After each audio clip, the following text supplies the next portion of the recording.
Red bird of paradise displaying courtship.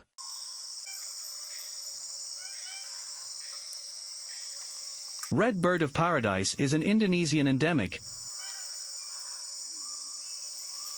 The red bird of paradise is distributed to lowland rainforests of Waigeo and Batantar Islands of Raja Ampat, West Papua.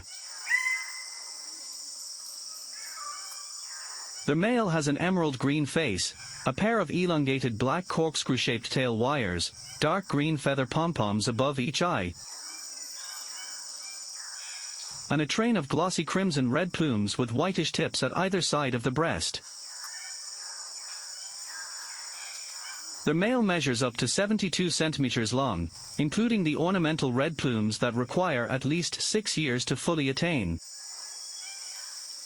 The female is similar but smaller in size, with a dark brown face and has no ornamental red plumes. The diet consists mainly of fruits, berries, and arthropods.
Thank you for watching. To view more wildlife clips, please visit to my YouTube channel, www.youtube.com/@alparamalam1550 and kindly click the subscribe button.